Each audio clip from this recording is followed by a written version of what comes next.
implement decisions? Okay, ask your conscience. Now, this is the best way to make decisions, as I said before. Ask your conscience on which direction to go by. Now, there is a saying that, once, you're stuck with the decision, ask your mind, yes or no. Ask your heart, yes or no. If your mind and your heart both say yes, go ahead with that decision. But if your mind says yes, but your heart says no, then you need to rethink your decision. Or if your mind says yes, or your heart says yes, but your mind says no, then again you need to rethink your decision. How do we implement our choices? Like we discussed before, ask your conscience. Okay? And if you make decision based on your conscience, you will be at peace. Otherwise, you will go through stress and tension. It takes courage to live a principle-centered life. And the choices you make, okay, leads to a principle-centered life. And it may not be a popular choice. Now, let's understand the attributes of principle-centered people. Now, what is this principle-centered people? These are people who live by their value systems. So, the study has shown that people who live by their value systems, they're more flexible, they are more spontaneous, they have good, rich relationships, they're more synergistic when they work with other people. They don't tell, my way or the highway. Okay, they're more synergistic. They're willing to work and cooperate and collaborate with other people. They are willing to continuously learn, and they're more contribution focused. They focus more on giving than getting. They produce extraordinary results. They have a very healthy mental immune system.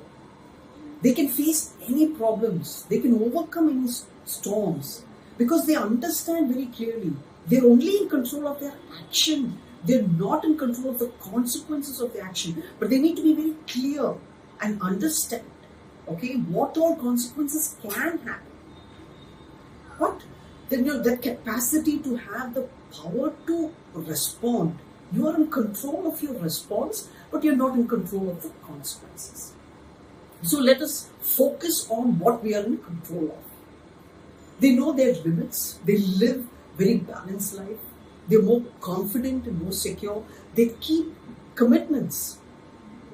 They give word to do something, they will do it. They radiate a positive energy and they enjoy life more.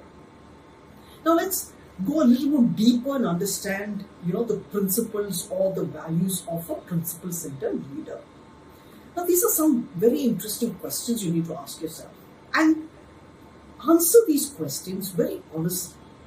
Is it more important to get the job done efficiently? Or is it more important to take the time to empower your team members to do it? Which is better use of your time? Is it more important to spend time supervising and controlling others? Or is it more important to let them, have the freedom to act? Okay, so that they can experience their creative potential and they can govern themselves. Is it more important to solve problems in regarding to expectations? Or is it more important to first clarify everybody's expectations? Now these are problems that happen all the time. Sometimes management does not give clear idea about what are the goals or what are the measurable accountability of the team members. So from the team members' point of view, we have done a good job, we have achieved what we set out to do. But when they come to management, management says, no, that is not what our expectation was. Our expectation was this. So the question of, first, have you clearly given out the expectation to your team members? This is what good performance means. This is the measurable accountability or the figure that you need to achieve, which will show the management that it is good performance. Is it more important to solve problems created due to lack of communication, or is it more important to create an environment where communication is possible, where it is not run by egos, where there is open communication and transparency between the team members? Now, in a present day management world, what comes first? Today it's about people, it's about leadership, it's about effectiveness, not efficiency. Efficiency is about doing maximum things within a given period of time. Effectiveness is about doing what is important. You don't have to do 10 things. You need to do maybe only 5 things which contribute to your mission, to your goal, or to your objective. And that is what you mean by effectiveness. We need to be effective, where whatever we do, it contributes to a goal, to a mission, to our objective. It's about purpose. What is the larger purpose? Why are you doing what you're doing? What is your long-term vision? All this comes first.